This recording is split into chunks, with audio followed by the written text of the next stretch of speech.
Então, agora oficialmente, né, boa tarde. Este é o terceiro dia e o último dia da Semana Nacional de Ciência e Tecnologia do campus Xanxerê, do Instituto Federal de Santa Catarina. E a gente tem a honra, né, de estar aqui com o engenheiro Fernando Corrêa, que vai nos presentear, né, com a experiência que ele tem com o, os processos de soldagem, em especial falando sobre gases para a soldagem. Então, gostaria de pedir para que o professor Júlio, que foi quem fez, né, este convite e que articulou toda a apresentação aí, fizesse então as honras, né, de apresentar o senhor Fernando. Ok, obrigado, professor Luiz. Pessoal, boa tarde. Eu tenho aqui a satisfação de apresentar o nosso convidado para o dia de hoje, o senhor Fernando Corrêa, que vai fazer a apresentação sobre gases para soldagem com uma ênfase no processo MIG-MAG. O senhor Fernando Corrêa, nós nos conhecemos virtualmente apenas, É mas verdade. o Fernando Corrêa, ele é consultor de serviços e treinamentos tecnológicos na área de soldagem e corte. E tem mais de 35 anos de experiência dedicados a esta área da soldagem e do corte nos principais segmentos da indústria. Por exemplo, siderurgia, mineração, petróleo e gás, transportes, naval, ferroviário, aéreo, a linha branca, moveleira e equipamentos. Certo? O senhor Fernando possui uma série de outras qualificações aqui. Eu destaquei essas como principais e gostaria, então, de desejar uma boa apresentação e só solicitar que todos os presentes deixem os seus microfones e a câmera desligados durante a apresentação, fizessem as perguntas no chat. O professor Luiz, então, vai nos auxiliar no final na leitura destas perguntas, certo? Então, tenhamos todos aí um bom evento. Senhor Fernando, a palavra é sua. Muito obrigado. Muito obrigado, Júlio, muito obrigado a todos pelo convite, né? Quero parabenizar por essa semana, né, de tecnologia que está sendo implementada pelo Instituto Federal de Santa Catarina, parabéns, né? E honrado por esse convite, né, para poder participar e disseminar o conhecimento, que é muito importante, né? Eu preparei aqui uma apresentação dentro do nosso tempo, né, disponibilizado, né? O assunto ele é muito extenso, gases para soldagem, ele é um assunto que demanda, né, bastante informação, né? Então, eu selecionei aqui um básico para o bom entendimento dessa disciplina, vamos até falar assim, né? Mas com ênfase no processo GMAW, como foi comentado, né? Então, vamos iniciar então, a nossa apresentação. Eu inicio, tá, com um critério muito interessante, que é a denominação de gases de soldagem em vez de gás de proteção. Eu destaquei aqui essa publicação do profissional William Macedo. O William Macedo ele é gerente de tecnologia e aplicações de metal mecânica, né, da White Martins. E existe o endereço dele no LinkedIn, o qual está essa postagem. Eu resumi um pouco a postagem, porque ela é um pouco mais extensa, né? E fiz as seguintes considerações com base com o que ele apresentou, né? Então, o fato curioso, né, é a importância dos gases no comportamento da junta soldada, né, que muitas vezes passa despercebido aos profissionais do ramo de fabricação. Muitos artigos técnicos, até mesmo códigos e normas, né, denominam como gás de proteção. Daí a nossa palestra ser gases de soldagem. Isto acaba relativizando, né, sua função e desconsiderando o impacto que eles têm no comportamento mecânico de uma junta soldada. Embora sejam justificadas de referências quanto à capacidade de reagirem quimicamente com metal fundido, atribuindo uma divisão entre gases inertes e ativos, o que deu origem, né, aos processos MIG e MAG. Mas eu, particularmente, prefiro tratar como GMEW, porque quando eu falo GMEW, eu já considero, né, todos os gases já envolvidos dentro desse processo, sem uma preocupação inicial se ele está inerte, se ele está ativo. Isso foi uma denominação inicial a esses processos. Hoje, ele é tratado de uma forma diferente, mas ainda persiste, né, os conceitos básicos, né, quando se fala MIG-MAG. Então, é importante entender que essas menções não encerram o campo da influência dos gases e o comportamento das juntas. Outras variáveis que são determinantes na performance em serviço, né, sendo influentes sob uma perspectiva de análise de critérios de seleção para os gases. Então, o dito gás de proteção, ele também controla a geometria dos cordões e perfil, penetração, resistência ao impacto, composição das misturas. Então, todo esse contexto, né, os gases não é apenas para proteção. Ele tem um fator muito mais relevante e participativo dentro do processo de soldagem que estamos tratando. E nós vamos ver exatamente essas considerações dentro do processo GMEW. Nós não vamos tratar diretamente do processo aqui. Contudo, se alguém tiver alguma pergunta sobre o processo, fique à vontade de fazer, que eu vou responder a todas as perguntas, né, que foram realizadas por vocês, ok? Então, esta é uma consideração muito interessante. A denominação sugerida vai ser sempre gás de soldagem, e não apenas gás de proteção, ok? Para nós estarmos sintonizados com o que nós vamos falar, aqui eu mostro um esquemático do processo GMEW, né? E vamos fazer o destaque para essa figura do cilindro, por o seu conteúdo. Então, o que nós vamos falar hoje está associado ao conteúdo desses cilindros de gás e depois, né, são associados aí reguladores, equipamentos de soldagem, alimentadores, né, arames, consumíveis, mas hoje, né, nós vamos focar dentro do processo GMEW a parte de gases de soldagem, que é correspondente à figura do cilindro que está destacado aí nesse esquema do processo de soldagem. Mas é válido qualquer pergunta depois referente ao processo em si. Não tem nenhum problema, tá?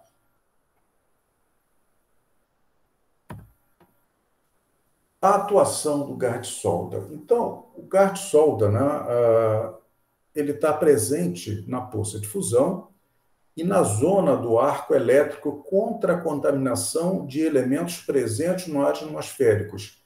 Esse questionamento, essa definição que está sendo mostrada induz aquele nome pura e simplesmente de gás de proteção.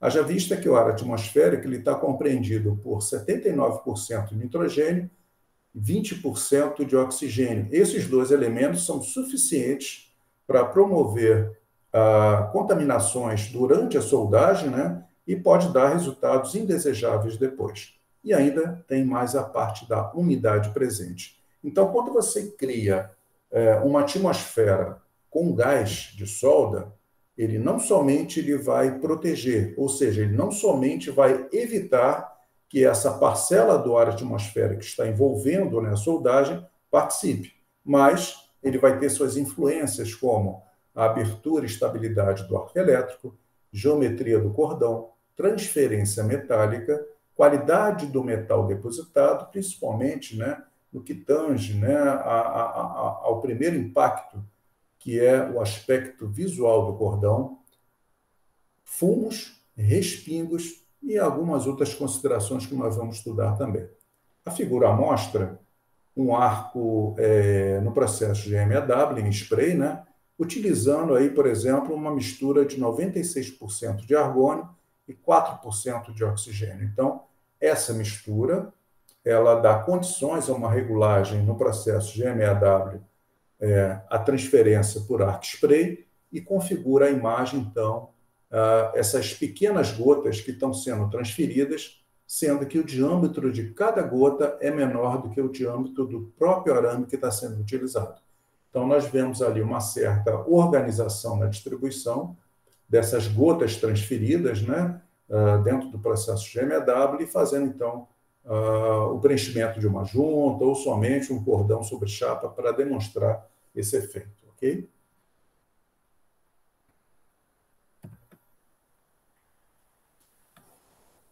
As propriedades básicas dos gases. Para que a gente possa entender a aplicação dos gases, tá, dentro de um processo de soldagem, quais são as funções, o porquê existem, né, tantos gases envolvidos, será necessário, inicialmente, que a gente faça algumas considerações para o bom entendimento. Então, potencial de ionização, condutividade térmica, dissociação e recombinação, reatividade, tensão superficial e densidade, essas são algumas propriedades que temos que entender, ao menos dos gases que trabalhamos em soldagem, para que possamos, mais tarde, fazer algumas associações ou não de um determinado gás que sirva para a soldagem. Então, potencial de ionização. Eu até já coloquei aqui uma tabela, né? E nessa tabela tem a coluna de propriedades e os demais gases que normalmente são utilizados em soldagem. Esses gases nós vamos voltar a falar sobre eles individualmente, mas eu apresentei agora para destacar o potencial de ionização. Então, observem que cada gás que nós podemos utilizar em soldagem, eu não estou falando ainda nas quantidades percentuais de cada um, tá? Mas observem que o argônio, que o CO2, que o hélio, hidrogênio, nitrogênio e oxigênio, esses são os principais gases utilizados em soldagem, né? Existem diferentes potencial de ionização, sendo que quanto maior o potencial de ionização, a estabilidade do arco ela fica comprometida. Observe, então, o hélio, que tem 24,5, né, eletrovolt de potencial de ionização, em relação a um argônio, que tem 15,7. Então, fazer uma estabilidade do gás hélio para o arco elétrico, ela vai exigir mais tensão no arco elétrico do que o argônio. Eu vou citar aqui um exemplo, recente exemplo, tá? Que eu passei, não no processo GMEW, no processo TIG, na soldagem do alumínio, onde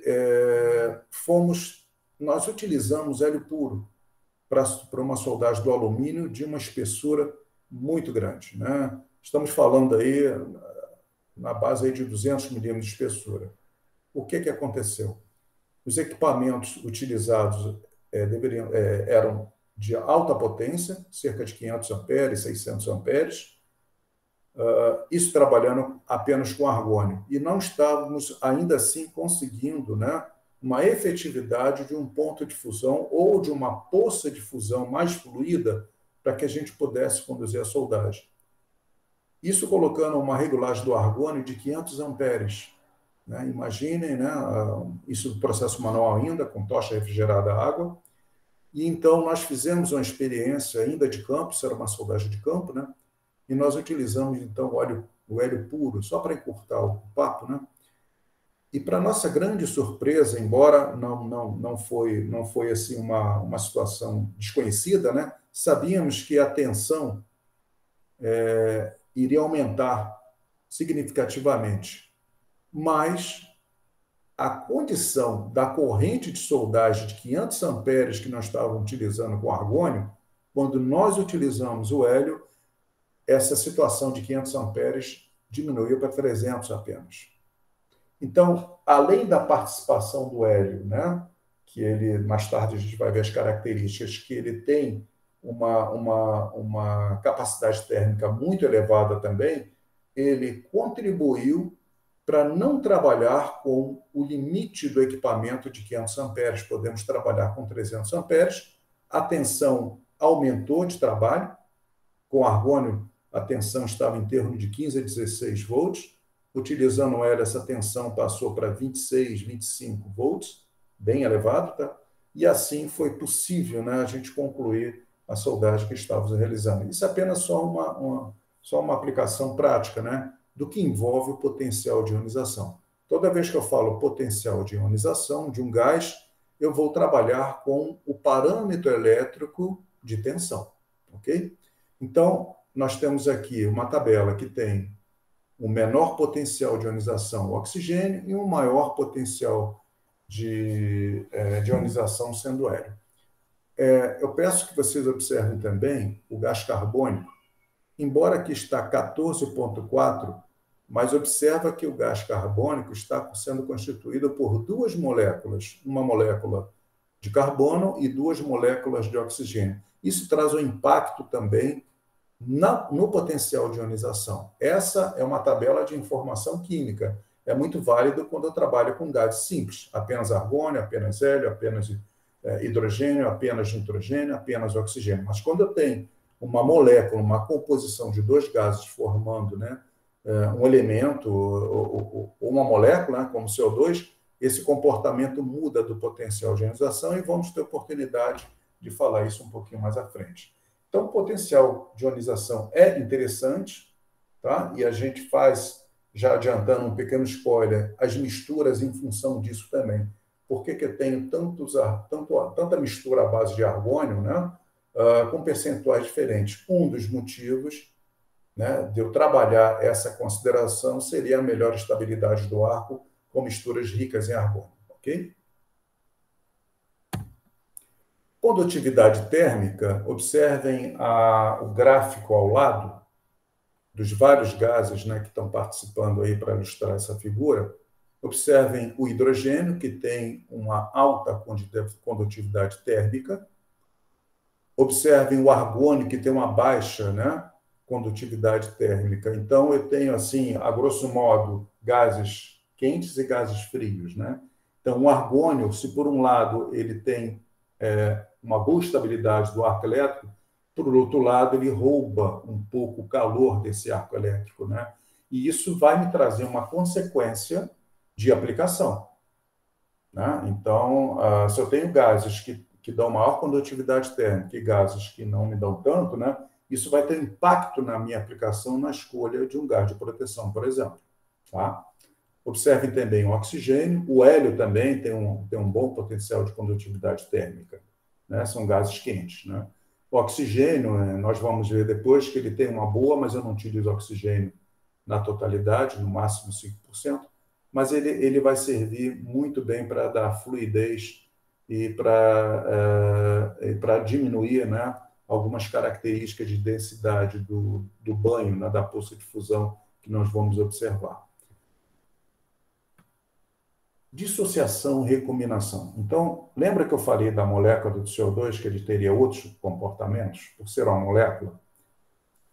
O gás carbônico, na presença do arco elétrico, né, a alta temperatura que o arco elétrico chega, ele se dissocia a sua molécula em monóxido de carbono e oxigênio. Mas, uma vez que ele se dissocia, ele tende a recombinar novamente.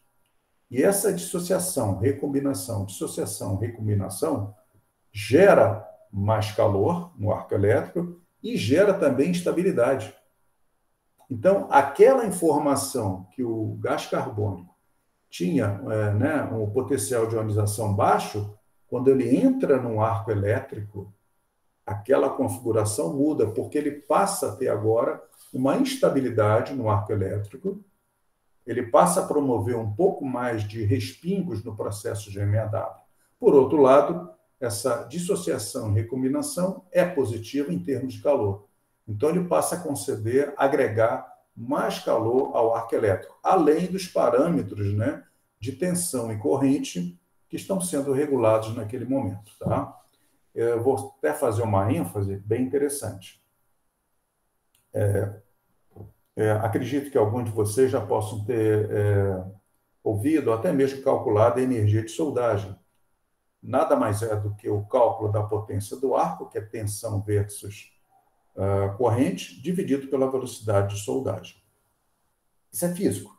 Né? Quando você coloca um gás fazendo o papel, né, de proteção, entre outras considerações que ele vai fazer, Esse calor que está sendo produzido, por exemplo, nessa dissociação recombinação, se você faz pura e simplesmente o cálculo de energia de soldagem, né? Olha, pega a tensão do arco, pega a corrente que está sendo utilizada, vê a velocidade de soldagem, faz essa continha, divide e vai lá dar a unidade de Joule, né? Por milímetro de transferência de calor. Mas esse valor que está calculado, ele é simplesmente físico, e chamamos isso de energia de soldagem. Quando o termo passa a ser aporte térmico, tá? Eu levo em consideração o gás que eu estou trabalhando e qual a influência de calor que ele está fazendo. E isso vai entrar num fator, né? Isso é calculado, evidentemente não é nem calculado, isso é verificado e atribuído um fator de cada processo de soldagem em função do gás de soldagem que está sendo utilizado para englobar essa fórmula, né? Como se fosse uma eficiência. Ok? Então, existem algumas literaturas, né, que falam em heat put, nós traduzimos, né, em energia de soldagem ou aporte térmico. Muitos falam aporte térmico, muitos falam em energia de soldagem. Contudo, aporte térmico é considerado, quando eu levo, né, em consideração o meio que está sendo aplicado à energia e qual a influência que ela está tendo. Isso não é uma coisa muito fácil de atribuir. Eu preciso ter instrumentos para medir isso. Então, fica muito mais fácil fazer o cálculo, né? Calcula a potência do arco, divide pela velocidade de soldagem, você tem um valor, uma expressão ali de energia de soldagem. Mas aquilo ali eu não estou levando em consideração a participação, por exemplo, né, dos gases de soldagem como elemento, né, de contribuição não do calor, tá? Então, essa combinação, essa dissociação, recombinação do CO2, ele promove um calor, vamos dizer assim, extra, né, ao arco elétrico. Por isso que dizem, né, encurtando tudo isso, o CO2 ele dá mais penetração. É verdade. Ele é um gás que tem maior potencial de penetração pelo calor que ele gera. E por que ele gera esse calor? Por essa condição de dissociação e recombinação. Ok? A reatividade do gás refere-se à capacidade de reação do gás de proteção, gás de solda, né, com elementos metálicos presentes na poça de fusão. Então, você tem duas figuras, uma figura com soldagem com gás carbônico puro e uma outra figura com uma soldagem de 96% de argônio e 4% de CO2. Verifique o aspecto de cada cordão de solda. O cordão de CO2, existem algumas ilhas, né, de cor marrom, né, que são escórias. Né, e na mistura com 4% de CO2, praticamente não existe esse tipo de ocorrência. O que acontece? Essa é a reatividade do oxigênio livre do CO2 no arco elétrico, né, aquela combinação de monóxido de carbono mais O. Na verdade, ele tenta voltar a ser um CO2 novamente. Agora, para evitar que esse oxigênio livre faça reação com os elementos de liga do material que você está soldando, com o metal de adição, por exemplo, o metal de adição, nesse caso, existem elementos desoxidantes, que são manganês e silício, que reagem, né, com esse oxigênio livre e forma essas ilhas, que são escórias, né, vitrificadas. Né, são sílicas, né, óxido de silício sobre, não é defeito de soldagem. Mas quando o cordão tem esse aspecto, né, isso eu posso crer que tem uma mistura com alto percentual de CO2 ou ainda CO2 puro soldando. O que pode dar um pouquinho de trabalho depois do cordão pronto, né, é fazer a remoção dessas ilhas. Por quê? Se existe algum tipo de etapa pós-soldagem, que pode ser a pintura, por exemplo, se deixar essas ilhas, a tinta não consegue fazer aderência à superfície. Então, mais tarde, vai ter pontos, né, de falhas na pintura por questões dessas ilhas. Se, por outro lado, tem que tirar essas ilhas, né, de escória, né, vitrificada, você acaba agregando mais mão de obra, né, à sua operação. Então, daí a proposta, né, o primeiro entendimento de uma proposta de você utilizar uma mistura, por exemplo, e evitar que tenha essas ilhas. Se essa mistura sugerida, que é o argônio mais 4% de CO2 atende, entre outros critérios, perfeito. Você não terá mais esse inconveniente na sua produção. E também não vai ter mais mão de obra para ficar retirando esse tipo de ocorrência. Tá? Pode ser também outras misturas, né? Existem várias misturas que nós vamos conhecer, mas esse é só um exemplo inicial. Tá? Então, a reatividade compreende-se pela ação do gás de proteção, do gás de soldagem, que está sendo feito no momento da soldagem na poça de fusão. Complementando, né, aqui tem um esquema, né, do que eu comentei. Eu não sei se vocês estão enxergando aí o mouse. Não sei se... Sim, estamos. Ok. Estamos. Então, beleza. Então, aqui mostra, né, exatamente isso que eu comentei, os dois aspectos de cordão com misturas distintas. Uma mistura com 4% de CO2, balanceamento com argônio, e uma outra mistura com 25% de CO2 e o balanceamento também argônico, que seria 75%. Veja um aspecto dos dois cordões. Né? Cordão com menos CO2 tem um aspecto mais liso, né? Existem pequenas ilhas aqui na margem da solda em relação ao cordão, né, que é feito com 75% de argônio e 25% de CO2. É claro que eu não vou discutir a particularidade da aplicação de um e de outro, mas a combinação de reatividade, né, ela existe. Aqui está a fórmula, né, do CO2, que ele se reparte, né, no arco elétrico em CO mais meio de oxigênio, e aqui, para não fazer a oxidação de algum elemento de liga, tá? O consumível, existem elementos desoxidantes que vai fazer preferencialmente a reação com esses elementos, tá? Para evitar essa reação indesejada do ferro. Senão você pode tornar pobre, né, a deposição que está sendo realizada. Então, existem arames da classificação AWS, por exemplo, que é o 70S6, que é um arame dedicado para trabalhar com CO2 puro ou com misturas argônio e CO2 com 75%. E existe outros arames da classificação, por exemplo, da AWS E70S3, que é para trabalhar com misturas ricas em argônio. No Brasil, é muito difícil, talvez, você encontrar um S3. Apenas para vareta TIG você encontra, mas não para bobinas para o processo GMW. Né? Então, utiliza-se o S6 tanto para misturas ricas em CO2, ou CO2 puro, ou misturas ricas em argônio, né, como esse 4% de CO2. O que vai acontecer, e às vezes isso não é maléfico, né, pela presença maior de manganês e silício, que está deixando de reagir com o CO2, né, vamos dizer assim, é que pode ter um pouquinho de aumento de dureza no cordão, mas muitas vezes isso não traz um impacto, né, nas propriedades mecânicas, né? Mas apenas para informar que existe arames para trabalhar com misturas ricas de argônio e existe arame para trabalhar com CO2 ou misturas ricas em CO2, ok? A tensão superficial. Interessante também. Observem na figura, né, o aspecto de um cordão que tem uma alta tensão superficial e um aspecto de um cordão que tem baixa tensão superficial. É claro que essas condições de forma do cordão você pode controlar pelo parâmetro da tensão no processo GMAW. Contudo, qual seria a contribuição de um gás para que isso pudesse também fazer o mesmo efeito? Existem gases, como, por exemplo, o oxigênio, que pode trabalhar a tensão superficial do banho. Né?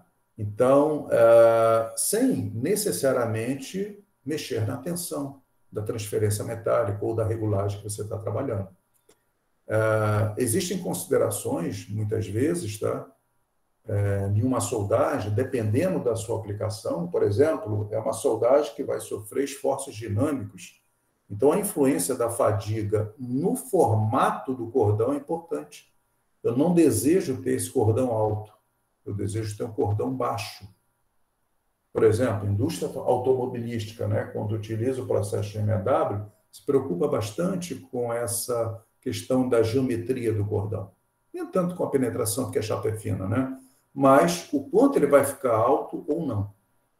Então, esse controle, você pode utilizar uma mistura, né, com um percentual além do gás carbônico com oxigênio, tá? 2% de oxigênio, por exemplo, que vai ajudar a diminuir a tensão superficial do banho, e ele vai fazer esse efeito aqui. Olha. Ele vai abaixar, vai ficar mais plano, mais liso.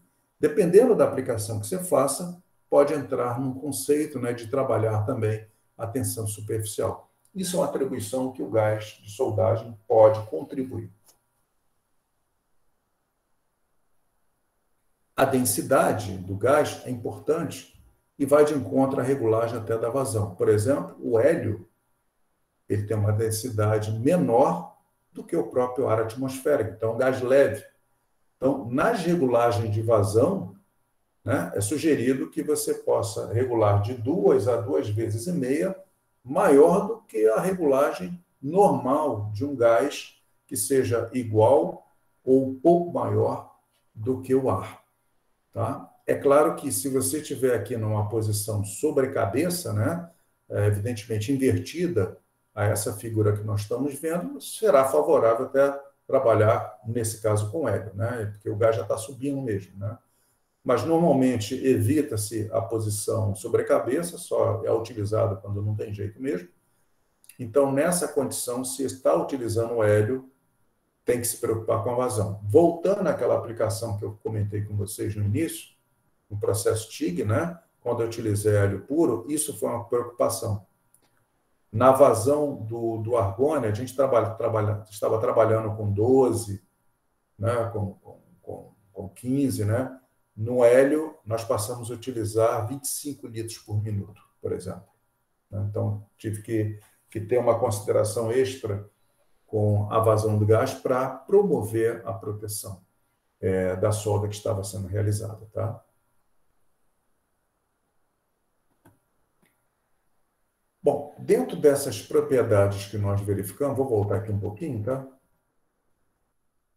As propriedades básicas dos gases, né, como potencial de ionização, como condutividade térmica, dissociação e recombinação, reatividade, tensão superficial e densidade, né? Essas considerações iniciais são importantes, bem como essa parte, né, que todo mundo é curioso, né, que é a seleção do gás de soldagem.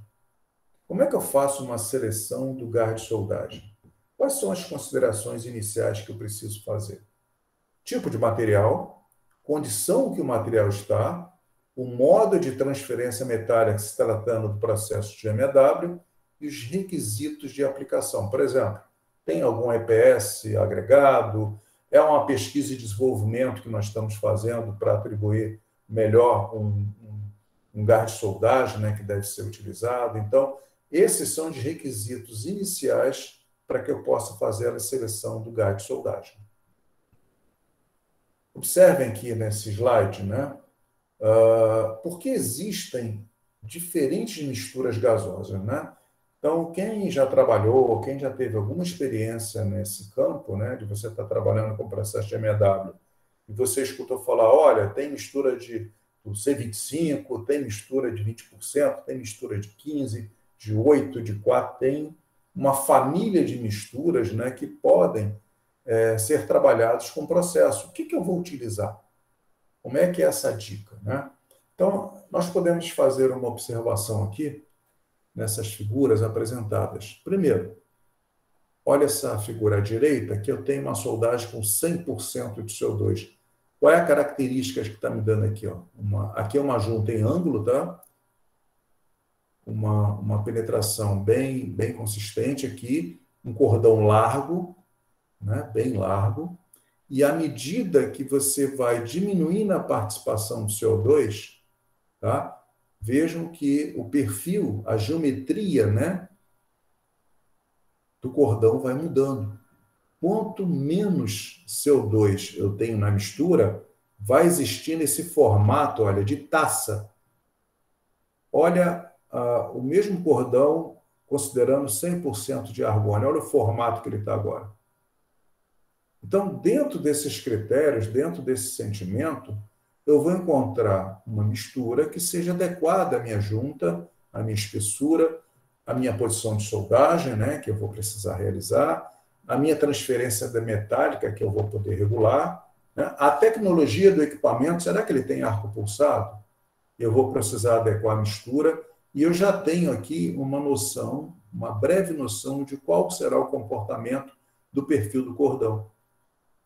Tá? Quanto mais você tiver esse conhecimento e antecipar, né, a escolha de um gás de proteção para o seu processo, melhor, para não deixar isso no método da tentativa, né? Depois que está tudo pronto, né? Então, um conhecimento prévio das características da mistura em relação ao percentual de uma mistura binária entre CO2 e argônio, é interessante ter essa noção para que você possa atribuir com segurança determinado tipo de mistura. Aqui tem outra aplicação de uma mistura binária, né? Fazendo essa consideração de uma mistura de argônio e oxigênio. Observe ainda que tem algumas ilhas, né, de escória, né, de escorificação, né? E observe aqui já uma mistura ternária com 3 gases, argônio, CO2 e oxigênio. Então, o aspecto visual muda consideravelmente, né? Cordão mais liso, um cordão talvez um pouco mais baixo, né? Sem dúvida, esse cordão pode ter sido mecanizado, como esse aqui também, mas existem diferenças, né, expressivas da aplicação de uma mistura tríplice, né, com esses 3 elementos aqui, argônio, CO2 e oxigênio, e de uma mistura binária. O que é melhor vai depender da aplicação, vai depender da proposta que você tem do seu produto. Tá? O valor agregado que esse produto pode transmitir também vai definir o tipo de mistura que você quer trabalhar. Tá? Outra situação interessante, né? O armazenamento do gás dentro do cilindro. A maioria dos fabricantes, se não a totalidade dos fabricantes no Brasil, já tem o tubo edutor. O que é o tubo edutor dentro de um cilindro que vai à mistura? Esse tubo edutor, ele vai garantir, tanto no enchimento como também na utilização, o percentual da mistura que foi dedicado. Então, uma mistura de 25% de CO2 e 75% de argônio, ela vai ser a mesma proporção do início até o final da sua utilização. Se o cilindro não tem esse tubo editor, provavelmente vai ter essa variação no percentual da mistura. E aí você pode iniciar com uma quantidade, por exemplo, maior de CO2 e terminar praticamente o cilindro com uma quantidade muito menor, né, de volume de CO2 na mistura. E aí você cria instabilidade nas considerações de soldagem que você está fazendo. Tá? Então, o tubo edutor ele é importante para garantir que a mistura seja homogênea do início até o final. Tá? Consultem sempre o fabricante de vocês, né? Se alguém está trabalhando com processo MW e tá utilizando misturas, né? Perguntem se o cilindro já vem com tubo edutor. Tá? Isso é uma recomendação muito importante. Bom, misturas de gases têm como principal objetivo otimizar a performance da soldagem a partir das características específicas de cada gás utilizando na sua composição.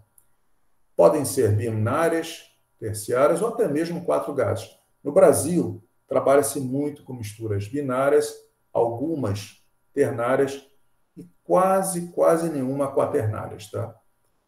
Na sua grande maioria, né, gases como hidrogênio, oxigênio e nitrogênio encontram-se em percentuais reduzidos, no máximo 5% na mistura. Tá? Então, se você ultrapassa esses 5% dentro da mistura de qualquer um desses gases aqui, você já está numa condição prejudicial da junta soldada, metalurgicamente falando também, e suas propriedades mecânicas, ok?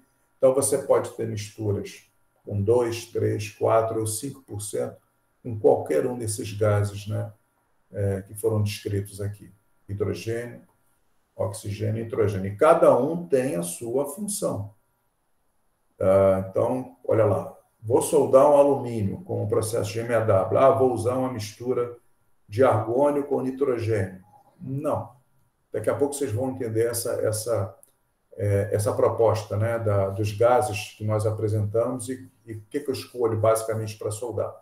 Por quê? Porque nitrogênio vai ter uma reatividade com o alumínio não interessante. Ok? Vou fazer até um apêndice aqui. O nitrogênio, vocês podem ter ouvido falar em outros segmentos, como a indústria do alimento, que é um gás inerte. Eu faço inertização da minha embalagem com nitrogênio. Perfeito.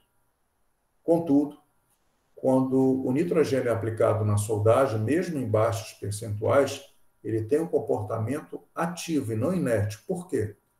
Salvo engano, acima de 1.100 ou 1.300 graus Celsius, o nitrogênio passa a ser um comportamento reativo. Claro que o arco elétrico, se estamos falando do processo de MEAW, né, ele vai atingir essa temperatura fácil. A própria coluna plasma, né, do arco elétrico, ele já chega ali a pelo menos 5.000 graus Celsius. Né? Então, sempre vamos trabalhar com processo ao arco elétrico, com elevadas temperaturas, onde o nitrogênio vai ser um gás ativo nessas condições. Tá? Bom, os gases de soldagem comumente utilizados: argônio, hélio, oxigênio, dióxido de carbono, hidrogênio e nitrogênio. Esses são os gases que nós utilizamos, né, para o processo GMAW.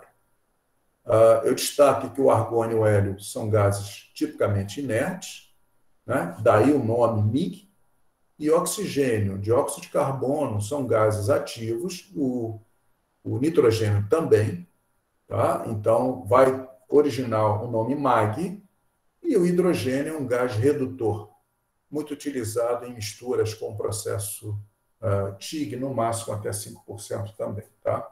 Então, esses gases vão ser utilizados no processo de MEAW, dependendo, né, do tipo de material, do tipo de junta, das considerações iniciais de escolha, nós vamos atribuir qual seria o melhor gás para esse trabalho. Mas, para isso, nós vamos conhecer um pouquinho de cada um. Quais são as características do argônio? É um gás inerte. Se ele é inerte, ele tem retenção dos elementos de liga e pode propiciar boas propriedades mecânicas. Como ele tem um baixo potencial de ionização, ele confere uma boa estabilidade do arco e uma fácil abertura do arco. Lembra naquele papo inicial sobre potencial de ionização? O argônio, se não me engano, era 15 alguma coisa, né? Então, ele dá boa estabilidade ao arco. O argônio também permite a transferência por spray no processo de MEAW. Poucos respingos e ainda confere uma alta produtividade. Tá? Essas são as características do argônio. O CO2 puro, o dióxido de carbono, né, ele tem um calor de recombinação, como nós vimos. Então, ele vai conceder um maior calor aportado à peça e um perfil largo de penetração. Se vocês lembram daquela figura, né, daquele mosaico de figura, 100% de CO2 dava um cordão bastante largo e uma penetração também maior. Oxigênio. Melhora também a estabilidade do arco. A parte de estabilidade do arco daquele electrovolt também é baixo, se comparado até com argônio, só que a gente não pode utilizar muito oxigênio. Mas quando nós utilizamos oxigênio, ele reduz a tensão superficial da poça de fusão. Então, por exemplo, se eu tenho um processo GMAW que é mecanizado, por exemplo, pode ser mecanizado ou robotizado, eu vou querer desse processo a maior velocidade possível de soldagem. Uma das condições de você aumentar a velocidade de soldagem não é apenas aumentar a corrente elétrica, né, de soldagem. Não apenas, mas o gás pode contribuir reduzindo a tensão superficial do banho. E aí eu posso utilizar misturas à base de oxigênio, por exemplo, 4% de oxigênio mais argônio, ou uma mistura ternária, argônio, CO2 e oxigênio, para promover melhor essa velocidade que eu preciso. Então, melhora a molhabilidade, aumenta a frequência da transferência da gota quando em spray e diminui o diâmetro da gota. Isso é tudo de bom para transferência em spray. Tá? Normalmente, quem quer trabalhar com produtividade vai querer também fazer uma evolução na transferência metálica, que normalmente inicia-se com curto-circuito, no processo de MEW, né? Então, você pode evoluir essa transferência por spray controladamente, pode ser um spray convencional, um spray pulsado, dependendo do equipamento, né, que está sendo utilizado, e nessa condição você precisa ter uma mistura adequada para esse tipo de transferência.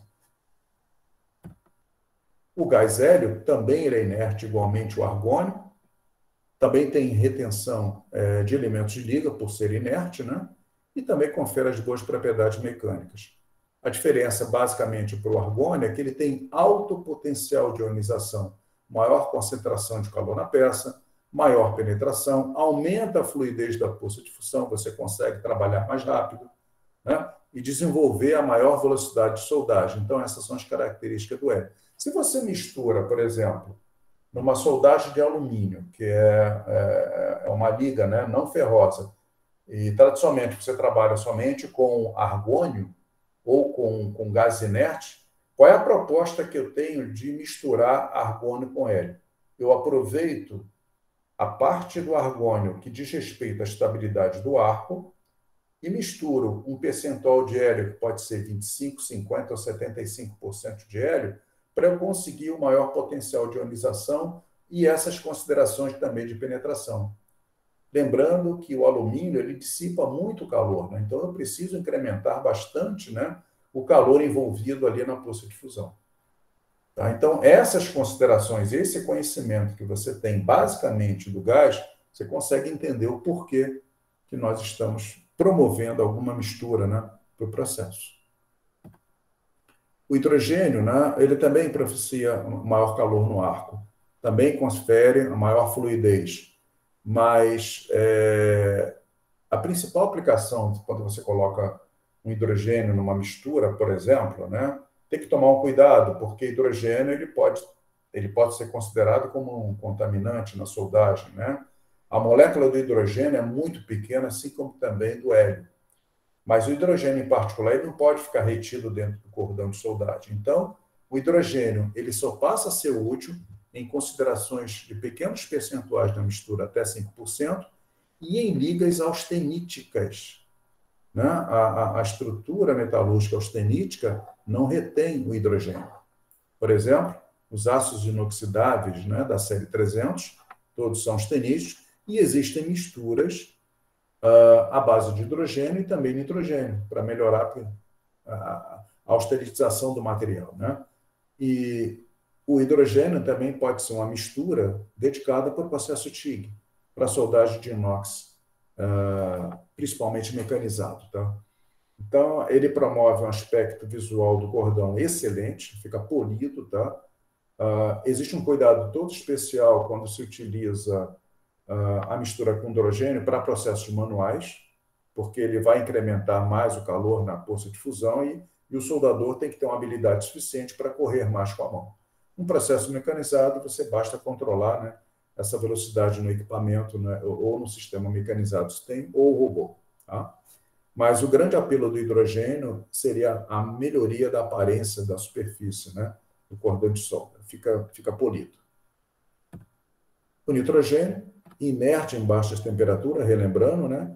E nas temperaturas do arco, combina-se com elementos como alumínio, magnésio e titânio. Então, cuidado em misturas, né, desatentos, né, que você pode ter, se utilizar com algum material para, vou soldar o alumínio e você imagina que uma mistura de nitrogênio possa servir por qualquer outra característica.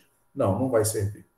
Tá? Ele vai formar nitretos e isso aí vai ser indesejável, a presença desses elementos na junta. Mas ele serve muito bem aos aços austeníticos, por exemplo, aos inox, aos duplex, superduplex, tá?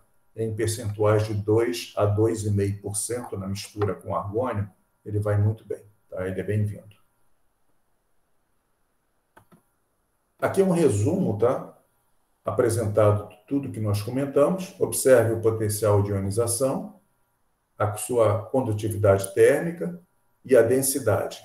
Então, esses três elementos, quando eu faço uma análise deles, eu consigo entender algumas aplicações na mistura que está sendo utilizada.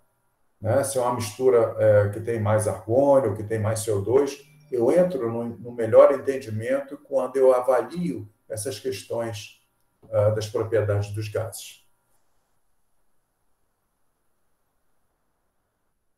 Há uma coisa muito interessante, é a pureza dos gases. Então, às vezes, vem descrito, olha, eu quero uma pureza, eu quero um gás puro, eu quero um gás especial, mas qual é a pureza? Ah, me dá um 4,8.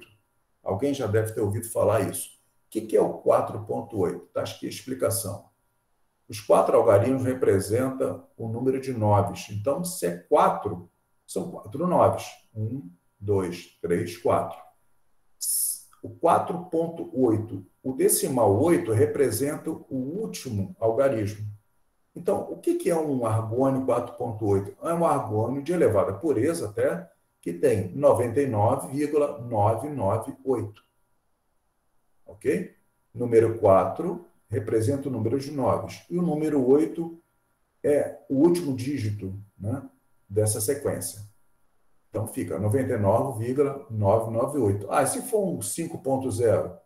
É um 99,999. Altíssima pureza. Tá? Já existem gases com 6,0. Seria 99,9999. Então, isso já está, no caso, já está entrando naquela classe, nem é de ppm, né? Já ali o ppb, né? Já parte por bilhão. Tá? Então, a natureza dos gases, ela tem uma pureza que é recomendada por normas para soldagem, tá? E muitas vezes você vai ouvir, mas você quer o quê? Um 4,2, um 4,7, um 2,5, olha só. Entendeu? Então, dentro dessa classificação de 2,5, 4,7, representa o número de noves e o último algarismo, né, que vai compor, né, para você definir percentualmente qual é a pureza. Tá? A outro exemplo aqui, o 3,7. Número 3, 3 noves, e o número 7 seria o último dígito, né? Então ficaria uma pureza de 99,97%. Ok? Bom, aqui vem um rótulo, né, de um fabricante, né? E eu chamo a atenção isso aqui, ó. Alguém olhou, olha aqui, ó, ele é 2,2. Então, 99,2% de pureza, não. Isso aqui não representa o que nós comentamos, né? Não representa esse slide aqui, que é a nomenclatura. Na verdade, o 2,2 significa a identificação de risco. O 2,2 é uma classe que ele é não tóxico, não inflamável e é um gás comprimido. Tá? Então, cuidado com as leituras dos rótulos dos gases que vem no cilindro para que você faça a correta interpretação dessas considerações. Ok? Bom, assistam esse vídeo, né, que vai aparecer, esse comparativo.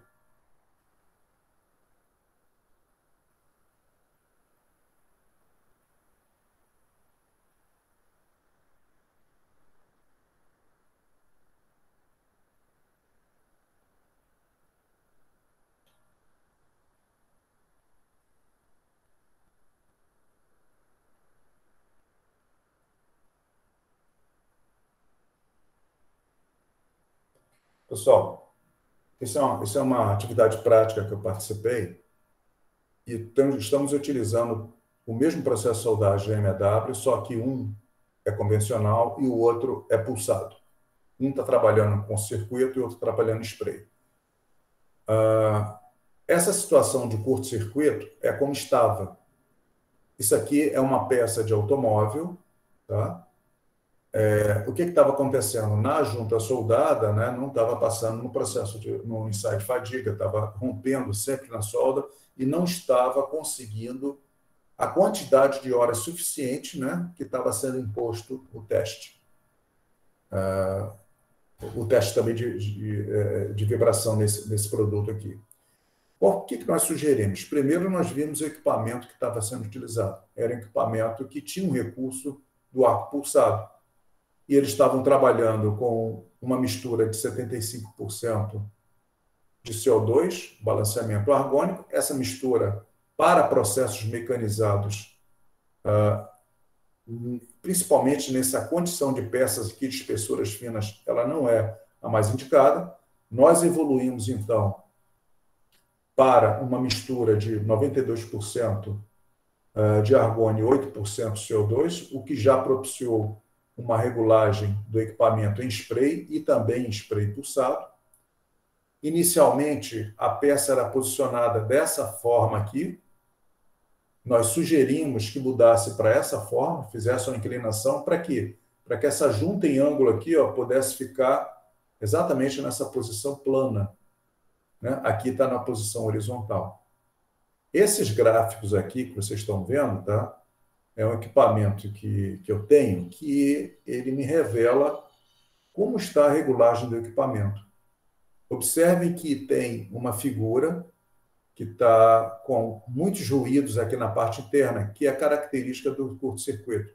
O equipamento não estava bem regulado. Observa agora essa configuração do spray pulsado. Ruído quase nenhum. O meio desse gráfico está vazio. Isso é um gráfico tensão versus corrente. Então, por esse instrumento que eu levo sempre comigo, eu consigo verificar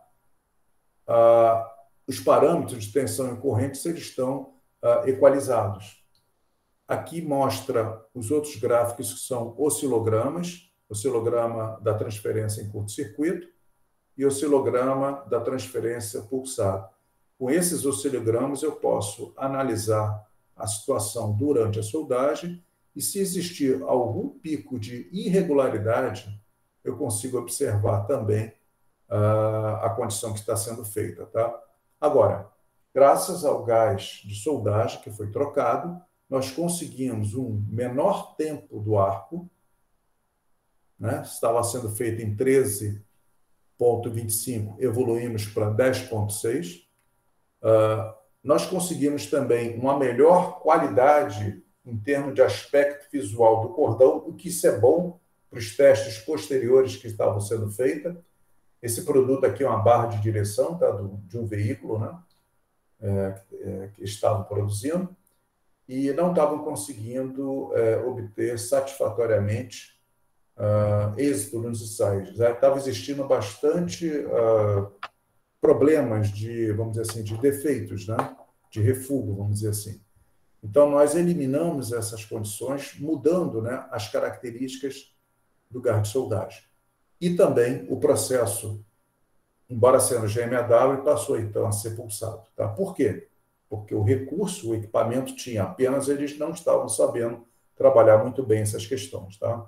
Então, esse é um exemplo, né, prático das considerações da participação do gás de solda. Aqui, gente, tem uma tabela que mostra, tá, de forma resumida, o tipo de material, aço, carbono, aços inoxidáveis, não ferrosos como alumínio, cobre e titânio, tá? E os gases que podem ser trabalhados. Então, eu tenho aqui a coluna de CO2, que vem até essa linha, que é justamente onde eu tenho os aços carbonos e inox. Se você quiser trabalhar, olha, eu quero trabalhar com inoxidável utilizando 25% de CO2, não faça. Porque inoxidável, você começa a trabalhar com mistura de baixo teor de CO2, a partir de 4%. Se você aumenta esse percentual na mistura, você está arriscado a ter um problema de soldagem no aço inoxidável, tá? Que é a sensitização, excesso de carbono, excesso de CO2, né? Pode migrar nos contornos de grão, né? Algumas propriedades não desejáveis. Tá? Por exemplo, os não ferrosos, como alumínio, tá? normalmente você está trabalhando com 100% de argônio, de gás inerte, tá?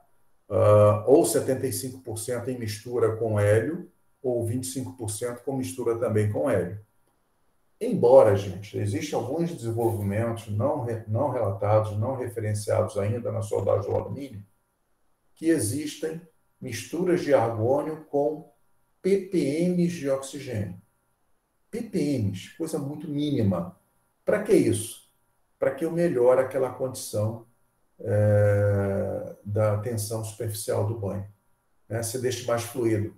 O argônio torna-se o banho muito denso.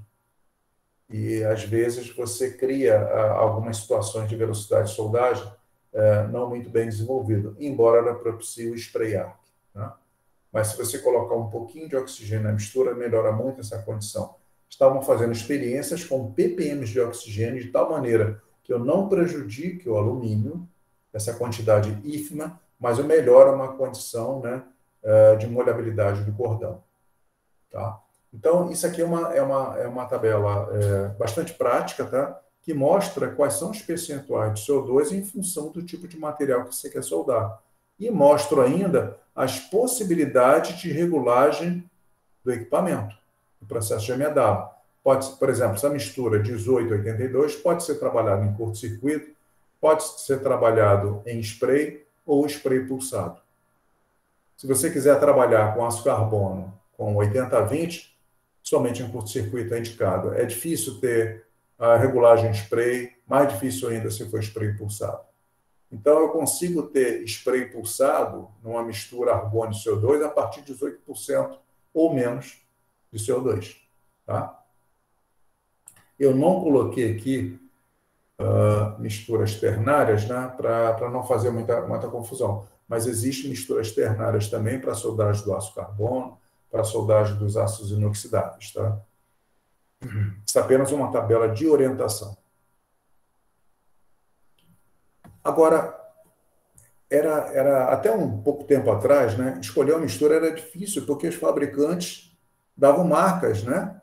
Então, o fabricante fazia lá eu trabalhei muitos anos no Hot Martins, né? Tinha lá a mistura Stargold, a família Stargold, né?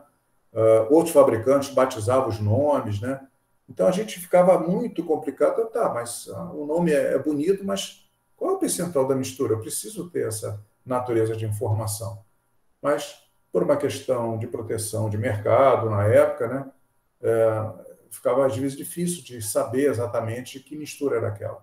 Agora, isso está normalizado.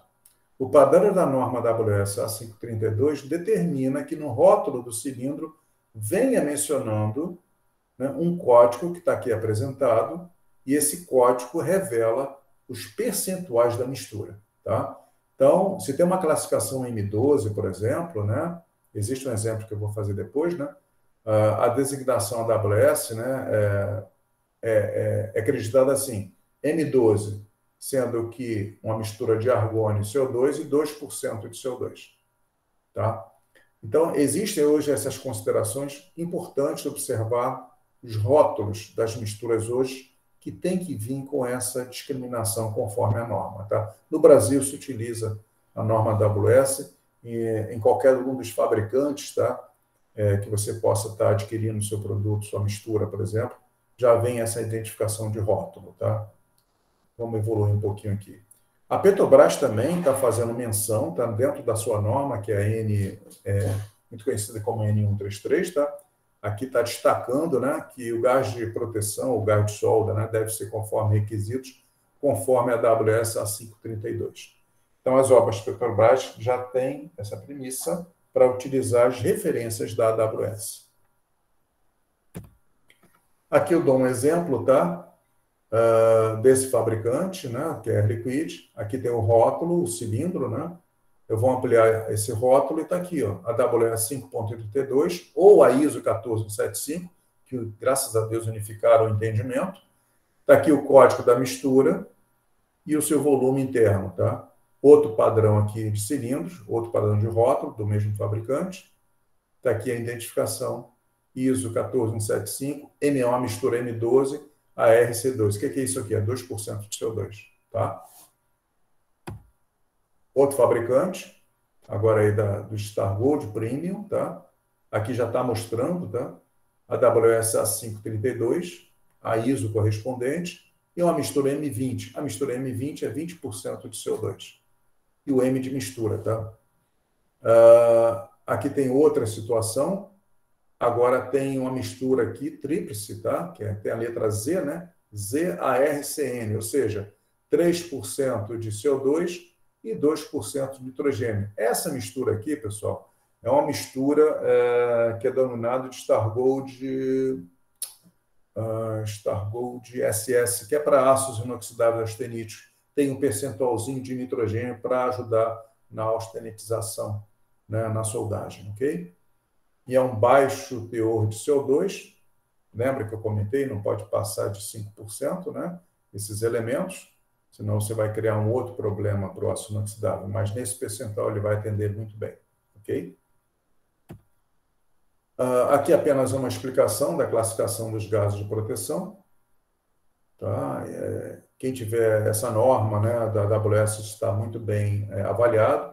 Mostra aqui aquelas considerações do X, Y, Z, naquela mistura da Ott Martins tinha um Z, né, que são os percentuais correspondentes. Tá? Alguns exemplos aqui que nós definimos. E no próximo slide, um exemplo, né? Por exemplo, mistura de 75% de argônio e 25% de CO2. Aqui mostra na norma a tolerância. A tolerância, tá, é de 10% sobre o percentual de CO2.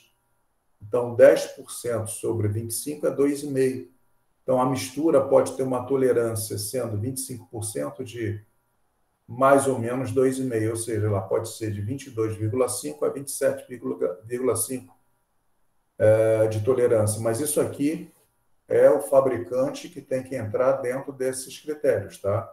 Não dá para confirmar olhando, né, pura e simplesmente o gás, a não ser que você tenha instrumento para fazer esse tipo de leitura, tá? De qual está sendo o percentual de CO2 na mistura. Existem aparelhos simples que fazem isso, tá?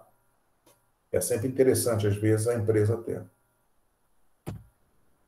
Bom, nós finalizamos aqui, eu acho que eu estou no tempo, né? Estou. Nós finalizamos aqui a nossa apresentação. Aqui eu mostro um pequeno currículo que já foi mencionado pelos professores inicialmente. Né? Atualmente eu sou proprietário dessa empresa, que é a Inovart Weld, eu faço essa parte de treinamento e consultoria industrial. E para qualquer dúvida, fica à vontade, está aqui o meu e-mail profissional, que é o facorrer@inovartaudio.com.br, tá? Podem fazer contato para qualquer dúvida, né, que for necessário em relação ao que nós comentamos aqui hoje, entre outras que eu puder colaborar, tá bom? Eu deixo aqui meu muito obrigado aí. Podemos, então, talvez passar para as perguntas. Aí vamos contar aí com o pessoal de apoio. Ô, mestre, muito obrigado. A gente fica mesmo contente, né, com a sua presença aqui, e a gente tem uma característica especial no dia de hoje, né, porque a Semana Nacional de Ciência e Tecnologia, ela está acontecendo ao mesmo tempo que a gente tem aqui a nossa Semana Acadêmica da Mecânica. Então, nós temos aqui o curso técnico em mecânica e também a engenharia mecânica. Então, nós temos estudantes aí participando dos dois cursos. Que bom. E quando a gente pediu essa ajuda para o professor Júlio aí, né, para chamar, né, palestrantes aí que fossem peritos na área, nós tivemos a participação, então, da área da soldagem, né, nessas duas semanas, né, nessas duas atividades aí. Então, a gente já teve qualificação no processo de soldagem com o senhor Claudinei Ferreira. Tivemos ensaios voltados à qualificação da soldagem com o Bianco Leite. A gente teve também manufatura aditiva para metais com o professor Jaime Casanova. Sim. Envolve também, né, soldagem, sim, né, no estudo. E soldagem subaquática com o professor Barcarense, né? Ah, sim. Foi ontem até. Foi. Então, o que assistiu hoje aí foi praticamente um artigo científico ao vivo, né? Foi fantástico. E com a sua autorização, mestre, a gente gostaria de disponibilizar para o público geral, né, no YouTube, se for possível. Aí esse artigo científico vai virar um vídeo, né, científico. O que o senhor acha? Está autorizado, né, previamente, sem problema nenhum. Agradeço muito, né?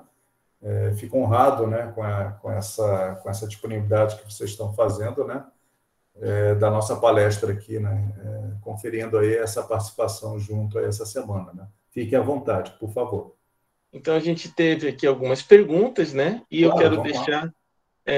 quero até pedir ajuda para o professor Júlio, se ele pode repassar essas perguntas aí, que algumas foram ele mesmo quem fez, né? Ele vai ter mais propriedade para, então, fazer essas perguntas, e eu vou avisar os estudantes, eu vou deixar ali o link e a palavra-chave para vocês colocarem a frequência, tá bom? Tá. Professor Júlio, passo, então, a direção aí para o senhor, tá? Ok. Ok, professor, obrigado. Nada. Professor Fernando, Pois não. muito obrigado pela sua apresentação. Nós estamos assim muito satisfeitos, né, e contentes por o senhor ter aceito o convite e agora por ter feito essa apresentação aí que certamente vai contribuir com a formação aí dos nossos estudantes. Eu tenho algumas questões que são questões simples, né, mas que como nós temos um nível de formação que vai desde o curso técnico até a engenharia, então algumas questões de caráter bem prático, às vezes, são importantes e precisam ser destacadas, né?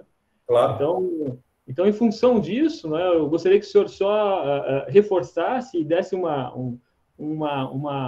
melhor explicação para alguns desses itens, né? O primeiro deles é uma curiosidade que eu fiquei aqui, se existe a gente tem como identificar externamente no cilindro de gás a existência do tubo edutor, se isso vem indicado ou não. Não, isso não vem indicado. Na verdade, esse foi um projeto inicial de um fabricante, né? Algum tempo atrás. Foi uma tecnologia, salvo engano, até patenteado, tá? Para melhorar essa homogeneidade interna. E depois isso virou, então, talvez o uso comum. Então, hoje, normalmente, os principais fornecedores de gases, de misturas no Brasil, já utilizam esse tipo de sistema para misturas. Agora, foi uma pergunta importante, por quê? Quando se utiliza argônio puro, por exemplo, não precisa desse tubo, né, doutor? Não há porquê. Né? Isso é só para misturas. Quando se utiliza CO2 puro, tem que lembrar o seguinte: o CO2 ele vem acondicionado no cilindro da forma líquida, né? E ele tem uma pressão de vapor que, nesse caso, esse tubo pescador no cilindro CO2 não deve vir. E existem aplicações que não é para soldagem, outras aplicações que se tem com CO2, que tem que ter o tubo pescador quando você quer utilizar o CO2 ainda na fase líquida. Então, muitas vezes acontece, né, que nesse caso do CO2 vem tipado, né, no cilindro quando ele tem esse tubo pescador. Tá? Para solda com CO2 puro, não deve ter. Para outras aplicações, outros segmentos, como alimentos, muitas vezes você utiliza. Já aconteceu casos, né, de um cliente que utiliza, né, processo de MAW com CO2 puro e recebe um cilindro com tubo pescador para CO2, que a proposta seria outra, seria extrair o líquido de fato, né, do CO2. E na hora que ele foi utilizar, começou a extrair o líquido efetivamente do CO2 e começou a congelar tudo. Congela regulador, congela a mangueira, e aí, quando vai investigar a situação, uma pessoa mais conhecedora desse produto, ele pode olhar o rótulo, né, e identifica, olha, esse cilindro está com tubo pescador, ele veio errado. Para soldagem tem que ser sem tubo pescador quando é CO2 puro. Agora, quando a gente está falando de misturas, né, para garantir essa homogeneidade, mesmo com mistura de CO2, né, porque está na fase gasosa, tem que vir com esse tubo. Isso é muito simples, né? Você pode perguntar ao fabricante, embora não tenha nada escrito efetivamente, tá? Mas hoje isso já virou uma regra, tá? de produção das misturas, tendo esse tubo pescador, esse tubo edutor, né, vamos falar assim, para as misturas. Então, não tem nada escrito no cilindro, mas quando você adquire isso direto de um fabricante, né, certamente, 100% de certeza que já vem com esse tipo de acessório dentro do cilindro para garantir a homogeneidade, tá? Tá certo, obrigado. E eu gostaria que o senhor destacasse, então, para o pessoal que está nos ouvindo, assim, por que a combinação, por que é tão frequente o uso, né, primeiro a oferta, né, e o consumo aqui, característica nossa, né, da mistura de 25% de CO2 em argônio e a combinação com, né, o arame ER70, o S6. Uhum. Né? Então, entendi. O que é que acontece? Vamos voltar um pouquinho no passado aí, tá? Lá na época de 89, 90, nessa década, tá? Era muito comum só ter um tipo de mistura, que era o 25%, era o C25, tá? E só tinha, e como tem até hoje, né, o mais comercializado, que é o arame 70S6, que atende, né, esses requisitos da mistura de C25, como também de CO2 puro.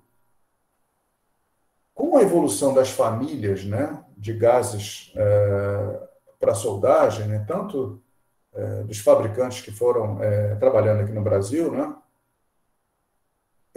começou então a destacar as aplicações por espessura. Então, espessura até 3 milímetros, um percentual de CO2 com mistura binário, espessuras até 10 milímetros, outro percentual, espessuras grossas, né, 1 polegada, 19 milímetros, 16, pode-se utilizar a mistura de 25%. Perfeito.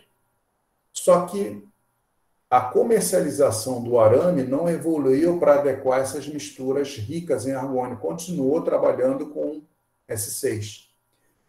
Ô, Júlio, existiu uma situação que eu participei de um projeto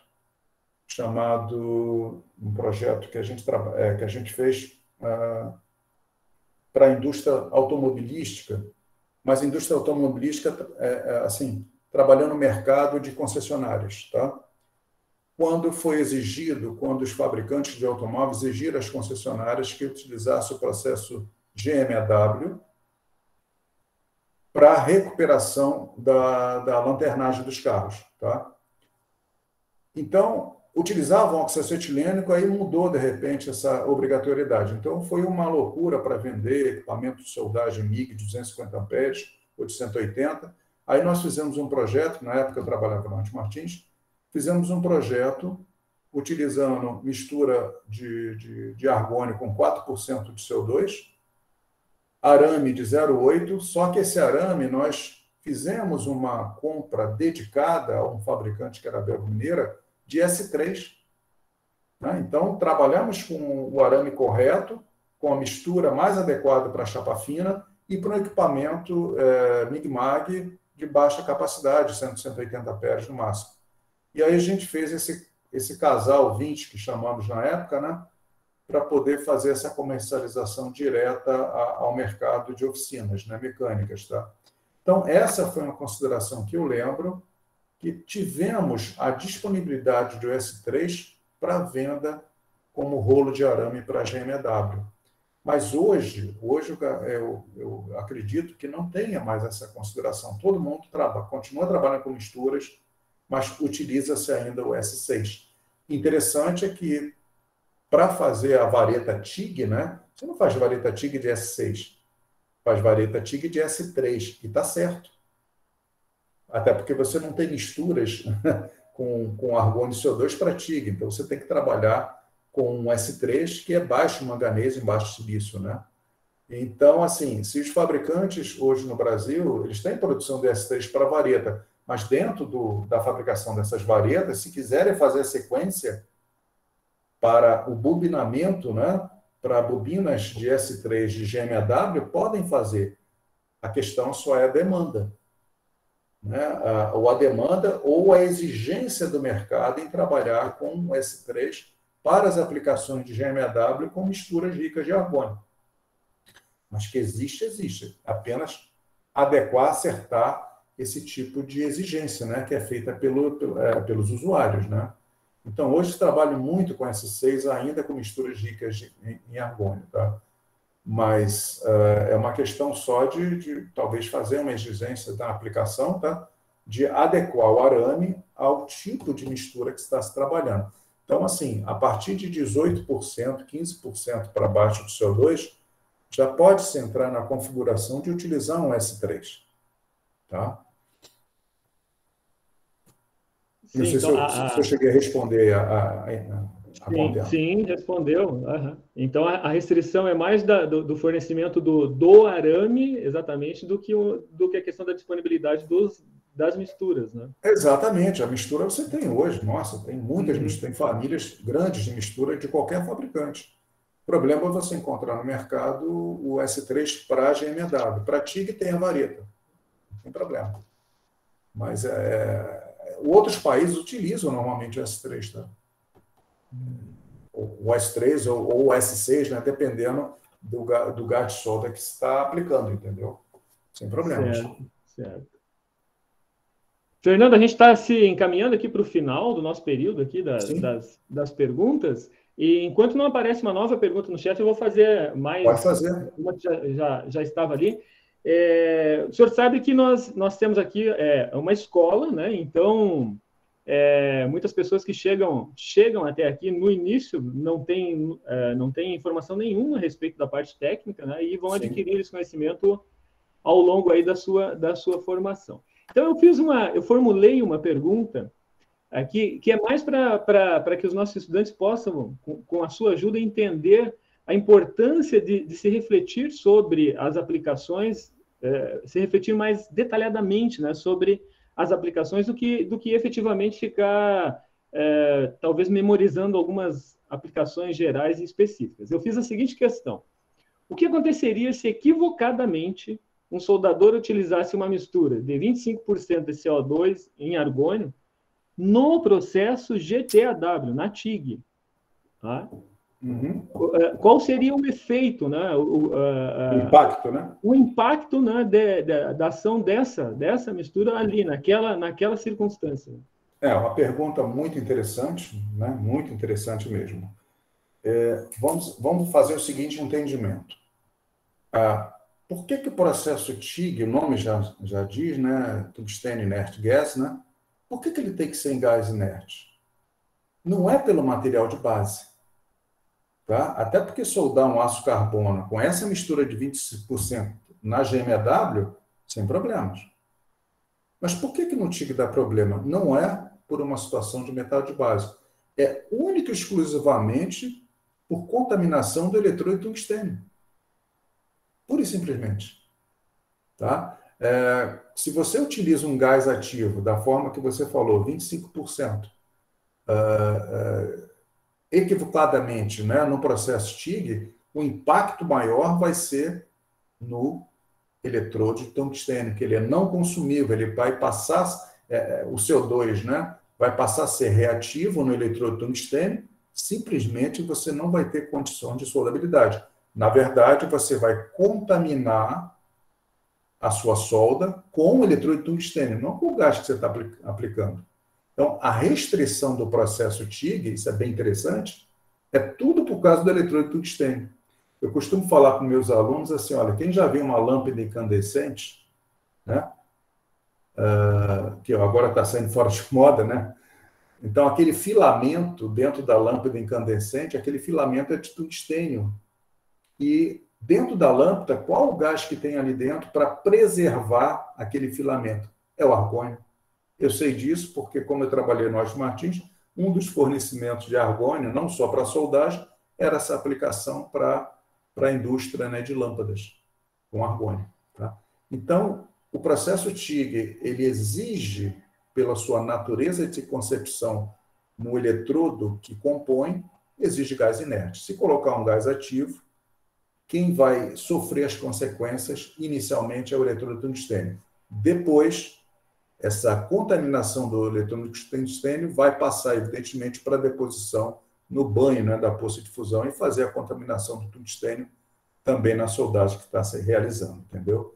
Então, se fizer uma troca de forma equivocada e colocar um C25 para artigo, o que vai acontecer é isso, tá? Naturalmente, o eletrodo vai ser oxidado, vai ser contaminado, o arco talvez tenha outro comportamento por essa contaminação, né? E aí vai acabar prejudicando a soldagem. Mas não em si, o fato do gás ativo não vai prejudicar o metal de solda em si, sendo um aço carbono, tá? Mas sim um eletrodo de tungstênio. Então, tem que ter a base, né, evidentemente, de informação do processo para evitar essas aplicações, mesmo que equivocadas, tá? Para os processos, tá? Existem também identificação de cores dos cilindros, né? Por exemplo, a família de cilindros de argônio, a pintura é sempre marrom. Se pega um cilindro de mistura em qualquer fabricante, o padrão de cores é outro, né? Então, onde eu trabalhei no Lockheed Martin, o padrão de cores de uma mistura era dourado, né? O padrão de mistura de um outro fabricante também varia a tonalidade da cor do cilindro. Agora, o padrão de cor para o argônio é único, é aquele marrom, né? Então, até mesmo pela cor, é uma dica para que você não faça uma utilização, né, dessa natureza errada, né, vamos falar assim, de uma mistura ativa utilizada no processo TIG. Mas o que acontecerá é isso, é a contaminação do eletrodo tungstênio e, consequentemente, né, prejuízos, né, à soldagem por essa natureza de ocorrência, tá? Ok. Muito obrigado. Nada. Eu não sei se o professor Luiz tem mais alguma questão ou... Professor Júlio, acho que o senhor já resumiu, né, aquilo que foi de contribuição do nosso mestre, professor Fernando, né, e eu tenho certeza que esta palestra-aula, ela vai servir aí para os nossos cursos, né, tanto o técnico quanto o da engenharia. Quando a gente tocar neste assunto, a gente vai fazer com que os estudantes retornem, né, a este momento aqui, que vai estar gravado em vídeo, então, para que a gente possa discutir melhor, né, um assunto que é tão importante, porque não sei se o senhor já teve contato, senhor Fernando, que a gente fez aqui algumas atividades com trabalhadores em 2016 e 2017, e interessante que eles eram soldadores há 15, 20, 30 anos e não sabia o que vinha no gás, né? Não tinha nem ideia do que vinha ali dentro. Então, Verdade. a gente vê que existe um desconhecimento, né? E que, às vezes, o soldador, ele faz uma solda ineficiente ali, né? Ineficaz, e não sabe por quê. Então, os porquês, né? A gente faz questão de que os nossos estudantes saibam, né? Não é só o fazer, mas é saber fazer, né? É verdade, é verdade. Muitas vezes a prática de soldagem ela pode ser mais aplicada do que o próprio conhecimento do porquê que você está fazendo assim, né? Então, os soldadores hoje, de uma forma geral, né, a gente tem batido muito isso, né? Eles têm que se procurar também a aprendizagem, né? A informação. Hoje em dia tem informações de tudo quanto é tempo. Só basta ele filtrar essas informações que se encontram aí nos canais de comunicação, né? Mas hoje é sempre um apelo que nós fazemos junto aos soldadores, operadores, técnicos, né? Que conheçam também a parte de competência, né, do processo teórica. A prática é muito importante, né? Na minha vida profissional, eu comecei soldando, eu comecei sendo encarregado de soldagem, né? Então, eu aprendi a soldar, aprendi a cortar, aprendi a montar maçarico, desmontar, consertar regulador. Então, toda essa aprendizagem prática me serviu muito como base, né, para as demais considerações futuras de aprendizagem que eu tive, né, graças a isso, né? Mas é muito importante, eu sempre falo para os soldadores, né? Você tem que entender não só da sua habilidade, né, arte que você está fazendo, mas por que o da máquina de solda, por que o do gás que você está trabalhando, qual é a obra que você está fazendo, tem que entender sempre isso, né, para ele estar dentro desse contexto, vamos dizer assim, profissional, né, do trabalho que ele vem realizando, né? É bem importante o que você falou. E eu fico à disposição para qualquer outra pergunta que possa surgir depois, tá? Ou qualquer outra dúvidas ao longo aí dos cursos que vocês tiverem, eu estou à disposição para poder contribuir nessa disseminação do conhecimento, tá? É sempre um prazer ajudá-los. Muito obrigado, mestre. E como o senhor ofereceu, né, eu vou enviar um e-mail para o senhor e, se for possível, o senhor mandar a apresentação, os nossos estudantes vão fazer uso aí com mais calma, né? E agradecer, em nome do Instituto Federal, a sua presença aqui no nosso evento. Nossa, muito obrigado. Eu que agradeço a oportunidade, tá? Não só eu vou mandar minha apresentação, como também outros contextos, né? Outros conteúdos referentes a esse assunto para multiplicar aí, né, as informações para vocês, tá bom? Muito obrigado. Então, agora, oficialmente, estamos encerrando a nossa transmissão. Obrigado. Muito obrigado a todos, tá? E até uma próxima oportunidade. Tchau. Até logo. Até logo.